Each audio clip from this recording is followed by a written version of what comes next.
Bom, pessoal, é, boa tarde, bom dia, boa noite, depende da hora que vocês estão vendo isso, né? Essa aqui é uma tentativa da gente conversar um pouquinho sobre o assunto em voga no momento, né? É impossível a gente não estar de alguma forma preocupado ou ouvindo falar sobre o caso do coronavírus, do Covid-19, e tem muita gente falando muita coisa. Minha tentativa aqui hoje é contribuir do ponto de vista geográfico mesmo, né? Vou falar um pouquinho mesmo, e bem pouca coisa, sobre casos que estão acontecendo, né? Por que esse vírus ele se comporta de maneira diferente nos Estados Unidos, no Brasil, na Espanha, na Itália, enfim. Por que ele tem um comportamento diferente, né? O que a gente pode trabalhar com relação a dados, né? O que os dados mostram pra gente e o que eles não mostram.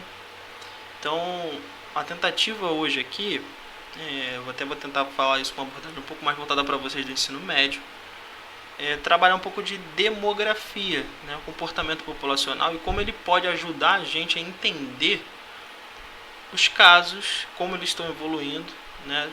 Com base no que a gente já sabe do surto epidêmico, né? Um resumo rápido da Covid-19 é um vírus que ele tem como ponto de origem, teoricamente, Wuhan, na China. E aí a gente já começa com um primeiro aspecto, que é Wuhan. Hoje, no dia de hoje, dia 8, eles abriram novamente para a socialização, né? E existe aí toda uma questão com relação aos dados disponibilizados pela China em relação a isso. A China é um país com mais de 1,5 bilhão de habitantes e por mais que o comportamento do governo chinês, do ponto de vista de ação em loco, tenha sido rápido, existe toda uma questão aí com relação ao fornecimento de dados por parte do governo chinês, né? Então é pouco provável que um país que tem tanta gente existam tão poucos casos, sobretudo tão poucos casos fatais dessa doença, né? Mas justamente por isso, na análise aqui que eu vou fazer, com base em alguns dados que eu procurei nas fontes mais confiáveis possíveis, uma pesquisa na internet, basicamente, eu não estou levando em consideração a China, não trouxe a China para a gente comparar dados, justamente porque a gente não está com uma confiabilidade nesses dados da China, né? Sobretudo pelo comportamento que esse vírus está apresentando no mundo todo. E é realmente muito, muito curioso o que a China conseguiu segurar, né, dessas transmissões e, né, a quantidade de óbitos que houveram lá, dada a quantidade de pessoas. Então eu coloquei aqui na tela, esse é um mapa da OMS, da Organização Mundial da Saúde, e ele mapeia diariamente a quantidade de casos sabidos e a quantidade de mortes, né? Então são casos confirmados e mortes, tá? Na escala global. Então, nesse mapa aqui, por exemplo, como eu falei, vou pegar como análise Itália, Espanha, são os dois países na Europa com talvez as questões mais problemáticas, o Brasil e os Estados Unidos, tá? Então, vamos pegar primeiro a Europa, né? Porque o caso mais peculiar, né? O caso mais impactante é o caso da Itália, nesse primeiro momento. Fora Wuhan, a Itália é o primeiro local onde esse surto vai alcançar uma grande magnitude. Então eu vou dar zoom aqui na Itália para a gente conferir a Itália, né? Vamos chegar aqui na Itália e vamos lá, ó. Itália, tá aqui. Itália, no dia 8/4, ela tem 135 mil casos confirmados de coronavírus e 17.129 mortes. São muitos casos. A gente sabe que esse vírus ele se dá a partir de um contágio com pessoas, sobretudo o contato com as mucosas, né? Boca, nariz, olhos, né? Contato com a sua mão suja com esses locais propicia essa transmissão. Então é por isso que o isolamento tem sido uma prática adotada pela grandíssima maioria dos países. Existe uma questão aí com relação à economia, que a gente vai falar disso. Eu não vou me furtar a falar disso, mas eu vou falar disso no final, tá? Vamos trabalhar pelo menos agora só com números, tá bom? Então a Itália tem 135 mil mortos, quase 136 no dia 8. E esse mapa foi atualizado aqui nas 10 horas da manhã, né?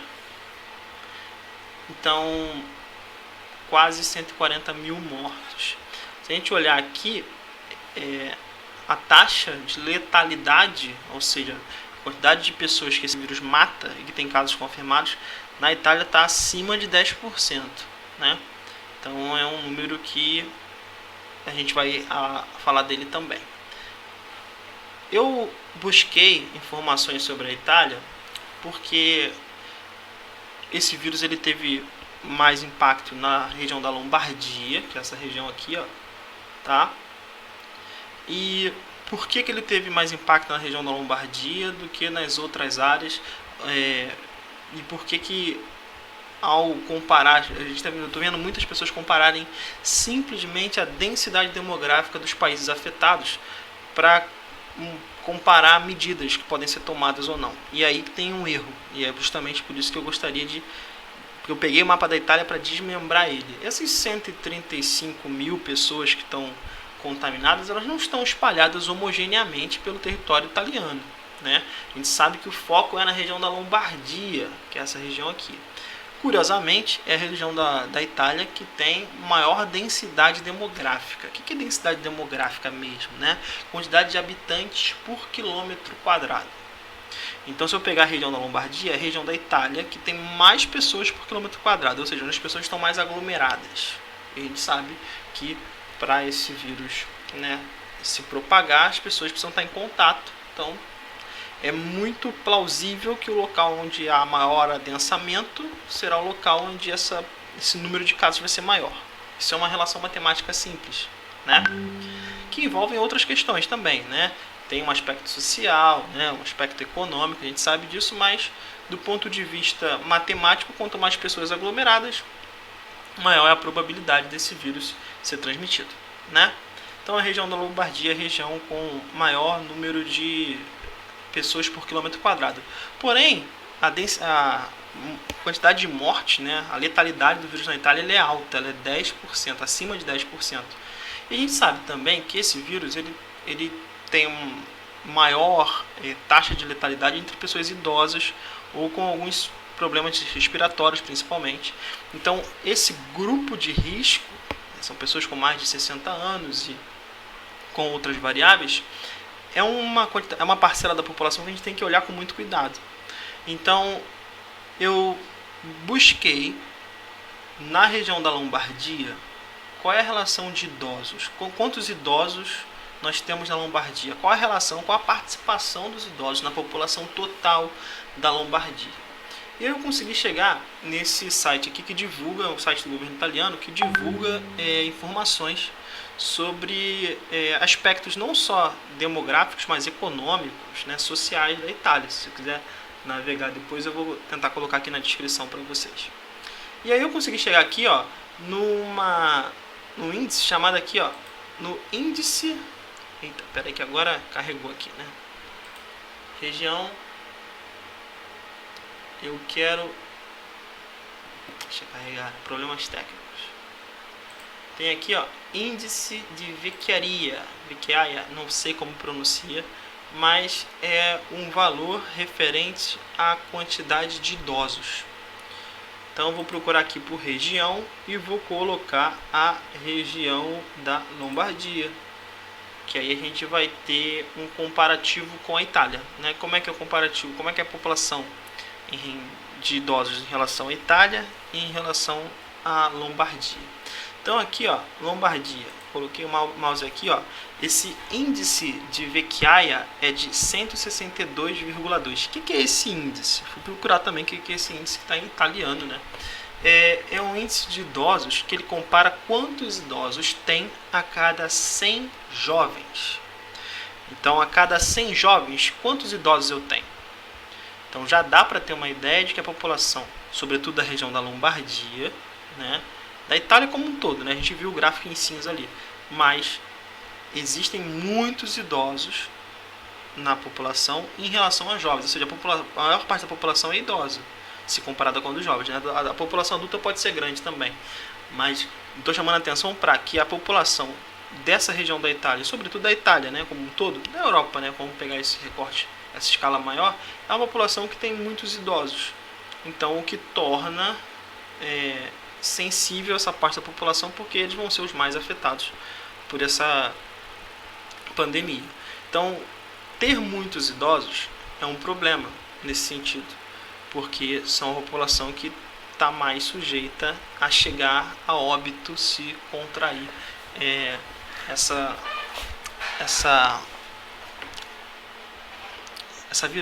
esse vírus, né? Vou falar virose, né? Esse vírus. Um outro caso que tem causado também bastante repercussão é o caso da Espanha. Tanto a Itália quanto a Espanha tomaram medidas de controle social tardiamente. A Espanha até um pouco mais cedo do que a Itália, né, proporcionalmente, a partir do primeiro caso que foi diagnosticado, mas quanto mais a demora para que esse vírus seja abordado pela saúde pública, né, quanto maior a demora para que as pessoas consigam entrar em isolamento social ou os governos emitirem qualquer tipo de medida para tentar amenizar essa situação, quanto mais se demora a tomar essas medidas, mais o vírus vai se proliferar. E aí a gente entra numa outra questão, que é, esse vírus prolifera, mas os sintomas só aparecem semanas depois, 2 semanas depois. Ou seja, as pessoas podem estar contaminadas, não ter sintomas, serem assintomáticas, como o caso de muitas crianças são assintomáticas, e em contato com adultos ou idosos, passam esses vírus para adultos e idosos. Então, a Itália tomou medidas tarde demais para esse isolamento, e o que repercute na quantidade enorme do número de mortos. Você ter 10 mil mortos, 13 mil, né, como é o caso, é um número altíssimo. Daniel, morre muito mais gente por, sei lá, violência no Brasil. Sim, morre. Mas a gente está falando de um número muito alto, num período curto de tempo, e que, se nada for feito, tende a aumentar. Então a gente precisa tratar isso com bastante cuidado. Eu vou seguir para a Espanha. A Espanha também é um país, vou voltar aqui no início para vocês verem que a Espanha também tem um número elevado. Ela tem 140 mil casos confirmados, ela tem mais casos confirmados do que o da Itália, porém a letalidade na Espanha é menor. Percebe aqui, ó, eu tenho 13 mil mortos aqui, quase 14 mil, e aqui na Itália eu tenho 17. Ou seja, eu tenho mais mortes na Itália do que na Espanha proporcionalmente, porque o número na Espanha de casos ainda é maior. Então existe uma relação de letalidade que a gente precisa estudar, saber por que na Itália e na Espanha essa letalidade é diferente. Tem a ver com a quantidade de idosos, certamente. Também tem a ver com a quantidade de leitos, né? Quantos leitos hospitalares eu tenho para atender essa demanda que está chegando de maneira muito volumosa. Então, eu preciso analisar não só a questão demográfica, quantas pessoas tem, eu preciso analisar a população de idosos, quantos leitos hospitalares tem para essa população, sobretudo de idosos, né? A disponibilidade de respiradores, que é o principal gargalo nessa situação. Então, é uma situação complexa, muito complexa, né? Então, a Espanha tem muitos casos, demorou a agir, tem casos, né, muito volumosos, mas tem uma letalidade menor. Diferente, por exemplo, vou só pegar aqui como exemplo, não vou falar muito, mas da França. Ó. Se eu pegar a França, um outro país enorme aqui da Itália, na Europa, perdão, ela tem 77 mil casos confirmados, mas tem 10 mil mortes. Ou seja, a letalidade na Espanha ela é maior. Eu tenho menos casos, mas tem proporcionalmente um número enorme de mortes, né? Mais de 10% de mortes das pessoas que contraem esse vírus. A gente sabe que os vírus sofrem mutação, né, que eles se adaptam, que eles se transformam, e a gente vai ter diferenças desse vírus de local para local. Mas há de chamar a atenção para a letalidade também na França, que é um país de primeiro mundo e que tem condições teoricamente de tratar, né, sua população, mas está apresentando uma alta taxa de letalidade, tá? Vamos falar dos Estados Unidos, né? Os Estados Unidos é um caso mais recente, um caso que assusta pela quantidade de casos confirmados. 363 mil casos confirmados, só 10 mil mortes. Só é um eufemismo, né? Que é um número elevado. Mas se comparado a 363 mil pessoas, se eu pegar esse número e comparar diretamente com a Itália e com a Espanha, os Estados Unidos tem muito mais casos e menos mortes, o que representa uma letalidade menor. Mas eu vou chamar a atenção para vocês para um caso, que é o seguinte: esse número de casos confirmados, a maneira como eu confirmo se alguém está contaminado ou não por coronavírus é muito importante. Então, os Estados Unidos tem 363 mil casos porque testou muitas pessoas e muitas pessoas deram positivo para essa situação. No Brasil, a gente... Já vou comparar com o Brasil, ó. Vamos chegar aqui no Brasil. Tá, chegar aqui no Brasil. O Brasil aqui tinha 12, no dia 8, né, hoje, 12 mil. Nesse site ainda está desatualizado, eu vou pegar os dados aqui, ó. Dados mais atualizados do Brasil, tá? E aqui eu vou falar para o Brasil de região por região. No Brasil, a gente hoje, até às 6 horas, até ontem às 6 horas da tarde, nós tínhamos 13.717 casos confirmados. Esse site é do governo federal, né, da Secretaria de Saúde. Então nós temos 13.717 casos confirmados até às 6 horas do dia 7. Todo dia às 6 horas há uma coletiva do Ministério da Saúde. Esses números são atualizados. Eu vou até atualizar aqui, vamos ver se ele vai mudar. Porque já passou das 6 horas. Ó, já atualizou, ele foi atualizado às 5h30. Tá? Vocês repararam que a letalidade aumentou. E eu tenho reparado isso todo dia. A letalidade vem aumentando no Brasil. Ela estava em 3,8 da primeira vez que eu vi. E ela vem aumentando sistematicamente. Ela estava em 4,6 ou 4,8 antes, né, da atualização. Ela está em 5 agora. Mas somos 15 mil casos, e 800 óbitos. Ou seja, nós temos menos letalidade do que alguns países da Europa, o que é bom. E isso justifica-se porque nós temos uma população teoricamente mais jovem. Porém, temos outros agravantes. Agravantes como o nosso sistema de saúde, que não está preparado para receber um volume enorme de pessoas. E, sobretudo, os casos confirmados. Nós temos 15.927 casos, quase 16 mil. Porém, atentem-se para o fato de que, no Brasil, não existem testes. A gente tem uma defasagem de testes. A gente não tem como testar todo mundo. Na verdade, esses casos são casos que entram no Sistema Único de Saúde como pacientes que estão, de fato, demandando cuidados por causa do coronavírus. Porque aquelas pessoas que estão manifestando sintomas, elas são direcionadas para casa, para se cuidarem em casa e ficarem em isolamento voluntário. E, se agravarem as situações, elas retornam ao Sistema Único de Saúde para dar início a um tratamento mais intensivo.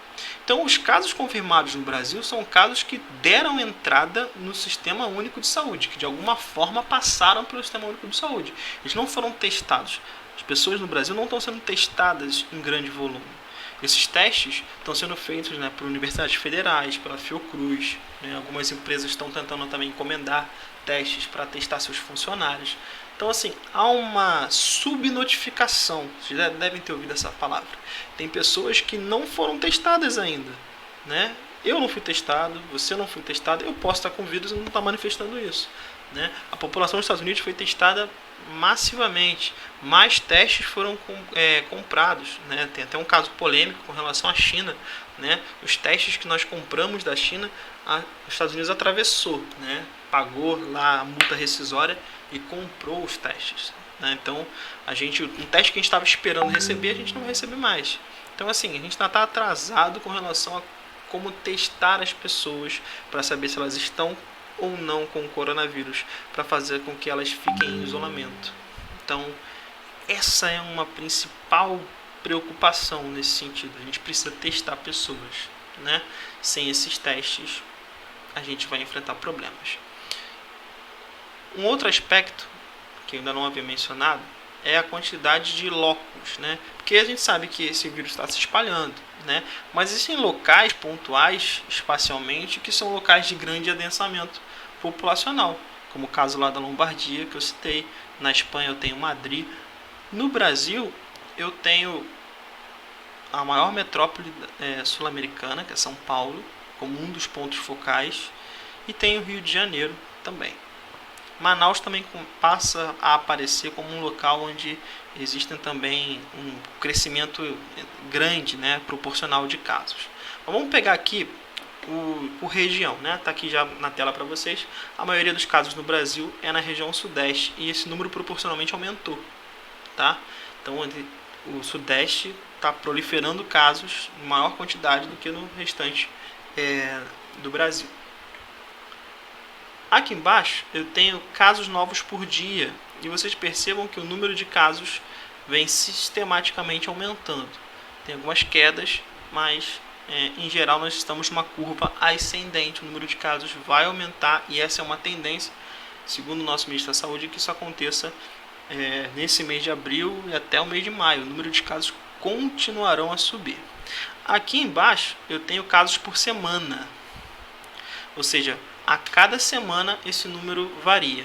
Então, percebam que da terceira semana para a quarta semana eu já tive muitos mais casos confirmados e muito mais mortes, né?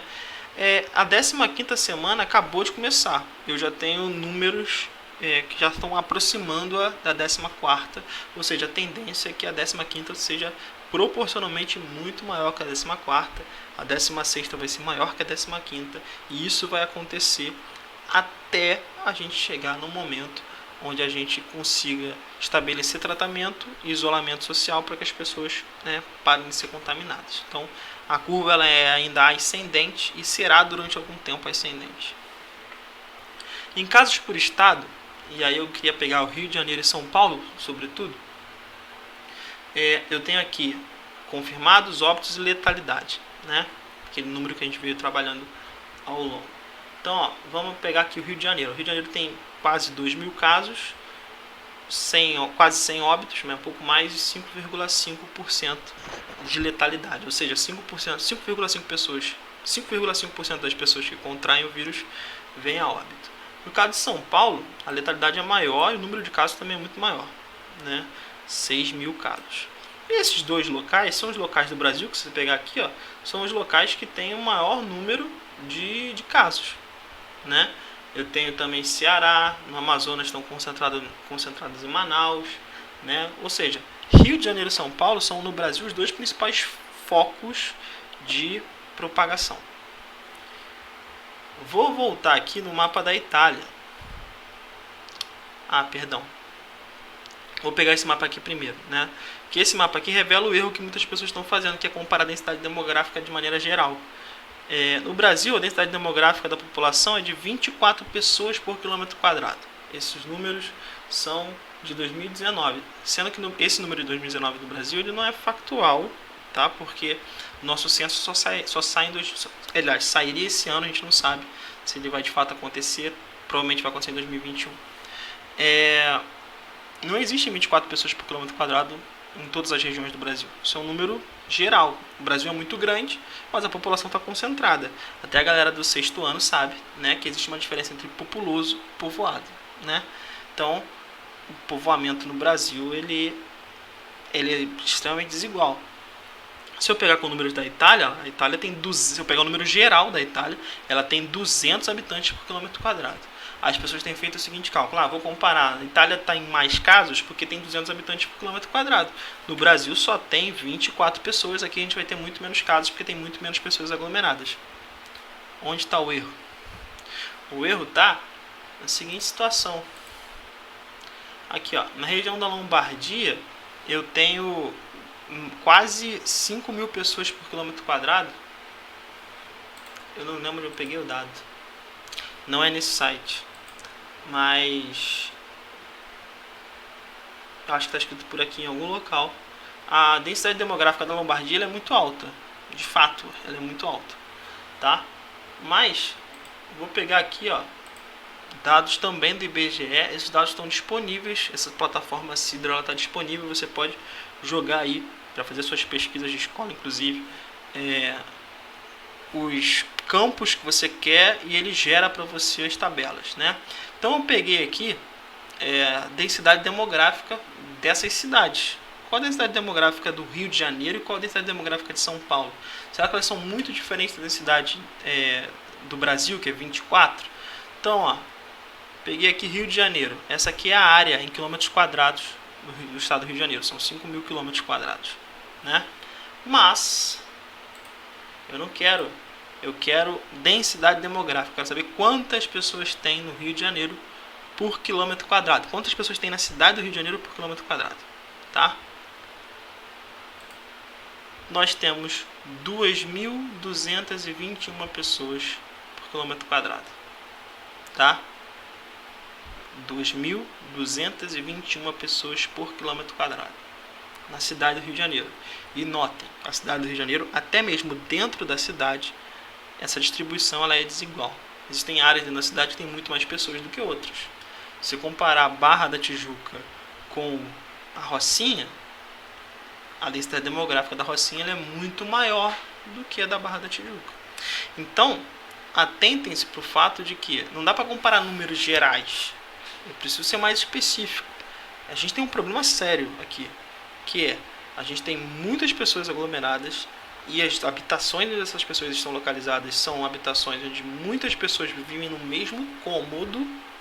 Pode não ser o seu caso, mas é o caso de muita gente. Então a gente tem uma preocupação grave, a gente tem um problema seríssimo para tratar. Um problema que ele não é social somente, ele não é econômico somente. Muita gente está pensando, a questão econômica. A gente de fato vai ter um problema econômico muito sério. E isso é verdade. A gente tem que ter a preocupação sim com a questão econômica. Será um problema gravíssimo.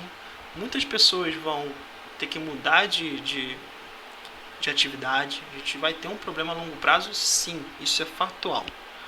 Porém, a gente vai ter um problema de saúde muito grave num primeiro plano. O que as pessoas não estão entendendo é que o paciente não é quem está com o coronavírus. O paciente é o nosso sistema de saúde. A gente está ficando em isolamento social não é para que você basicamente não contamine o seu irmão, a sua irmã, a sua mãe. É para que você tenha mais distância possível desse vírus, porque provavelmente em algum momento você irá estar contaminado. É bem possível que você não manifeste sintomas ou que manifeste em maior ou menor proporção, mas que se os sintomas forem graves você terá de ir ao sistema de saúde. E o que a gente precisa fazer é fazer com que o sistema de saúde tenha tempo para melhorar seus leitos para esse problema em específico e receber uma quantidade de pessoas em pequenas ondas de maneira sistemática. Então a gente precisa fazer com que essa curva, vocês devem ter ouvido falar disso também, né? Do abaixar a curva, né? Que é isso aqui. A gente precisa fazer com que o número de contágios seja pequeno para que o nosso sistema de saúde dê conta das pessoas que cheguem em caso grave. E aí entra uma outra preocupação. Por que o problema é o sistema de saúde? Porque o nosso sistema de saúde não atende só coronavírus. Ele atende uma outra infinidade de coisas, né? Então a gente precisa dar tempo para esse sistema de saúde tratar das pessoas. Então é por isso que a gente tem pedido, né? Eu sempre falo no final das minhas mensagens, áudio que eu mando, vídeo que eu mando para o live, fique em casa. Se possível, fique em casa, né? Se possível, fique em casa. Tem casos, pessoas que não podem ficar em casa, que a atividade delas é uma atividade de linha de frente, ou que é um serviço básico, então ela precisa trabalhar. Mas, se for possível, se você puder trabalhar de casa, se você puder fazer suas atividades de casa, se você puder evitar, nesse momento, é o que está sendo pedido, né? O isolamento social, ele foi, em alguns casos, colocado por lei, né? Em algumas lojas para fechar, serviços fecharem, né? Fora os serviços básicos, mas é uma situação que o próprio indivíduo tem que interiorizar. A gente vai passar por um problema, uma vacina para esse tipo de coisa demora, tá? Demora bastante, pelo menos uma vacina eficaz, e mesmo uma vacina sendo feita em curto período de tempo, ela precisa de um período de teste, ou seja, isso vai demorar alguns meses para acontecer, pelo menos uma vacina. Então a gente precisa estudar maneiras de lidar com esse problema. Então a principal maneira nesse momento é fazer com que as pessoas que estão sendo afetadas por sintomas graves precisam ter acesso a uma rede de saúde pública que dê conta, né? Eu falei aqui do sistema de saúde pública porque a princípio os particulares não estavam recebendo, né? Não estavam recebendo pacientes de coronavírus, isso ficou a cargo do Estado. Então a gente precisa fazer com que o Sistema Único de Saúde dê conta disso tudo, né? Então a gente precisa dar tempo, e dar tempo significa contaminar menos pessoas para que menos pessoas precisem usar o Sistema Único de Saúde. Isso vai dar tempo para que medicamentos sejam feitos, para que vacinas sejam testadas, e daqui a algum tempo, né, a gente tenha uma solução viável, né, e prática para isso, né? Até então, até agora, o que a gente precisa é fazer um isolamento social. Em determinado momento é bem provável que esse isolamento ele seja rompido, ele se abra, né, as pessoas voltem a socializar, e caso algo aconteça, esses números monitorados cresçam novamente, um novo isolamento social. Então, assim, é bem provável que esse efeito sanfona aconteça até a gente conseguir, de fato, uma solução prática, tá bom? Vai passar, a gente sabe que vai passar, né? Matematicamente vai passar, e a gente precisa cuidar, sobretudo das pessoas mais jovens, mais idosas, né? Os jovens também, há letalidade entre os jovens. Não estou falando para você que só que você está fora do grupo de risco, que você é o super-homem, não é, né? Mas sobretudo ter cuidado com as pessoas mais idosas, né? Que são parte vital da nossa sociedade e que não podem simplesmente serem deixadas de lado, descartadas, né? Então não é coerente, não é cabível a gente argumentar que vão morrer alguns, isso passa, né? Pode ser cabível para alguns, né?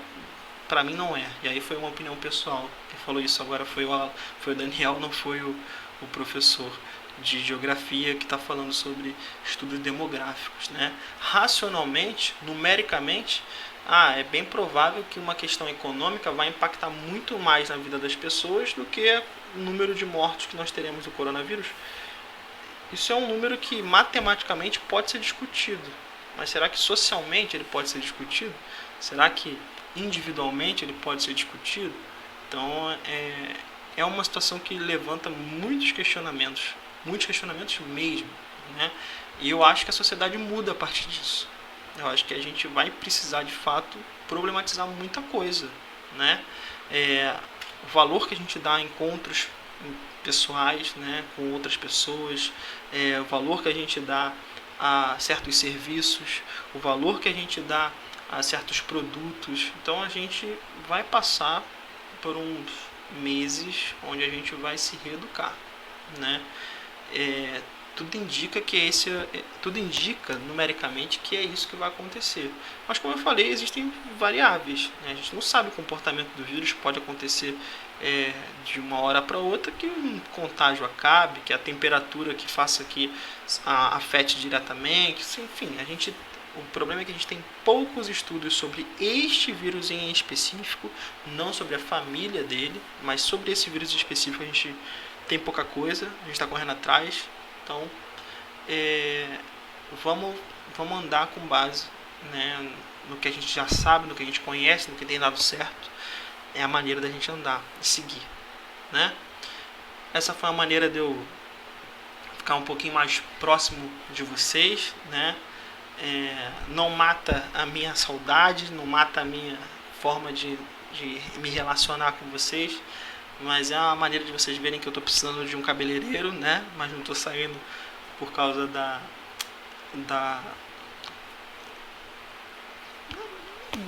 da pandemia, né? A gente não pode sair, mas é uma maneira da gente se aproximar. Qualquer dúvida que vocês tenham sobre o conteúdo de geografia ou sobre o que a gente colocou aqui, manda para mim de alguma forma. Vocês têm grupos, a gente está no grupo de WhatsApp de vocês, os professores todos de Santa Mônica estão fazendo um esforço grande para estar disponível para vocês na hora que for possível. Depende de vocês também, né? Os meus alunos de estado que forem ver esse vídeo, porventura, a gente também está disponível na medida do possível nas videoaulas, nas plataformas, enfim, a educação toda, em diferentes níveis, está tentando amenizar esse problema para vocês e para nós também. É um esforço coletivo e a gente vai sair mais forte disso, né? A gente vai sair mais forte, mais próximo, mais unido, e isso é que é importante, tá bom? Eu espero que tenha esclarecido alguma coisa, que possa ter entretido vocês. Para não ficar muito grande, eu vou encerrar por aqui. Cuidem-se, fiquem em casa, né? E estuda, tira uma horinha para estudar, mantenha a tua rotina. Se você estudava de manhã, estuda de manhã, estudava de tarde, estuda de tarde. Tira um tempo para você, estudar um tempo para você, né? E tenta ganhar tempo fazendo outras coisas também, né? Tem livro para ler, tem jogo para jogar, tem série para botar em dia? Tem, mas não esquece que a gente também está correndo atrás para que, quando isso tudo acabar, a gente volte com mais agilidade possível. Tá bom? Um abraço para vocês e até a próxima.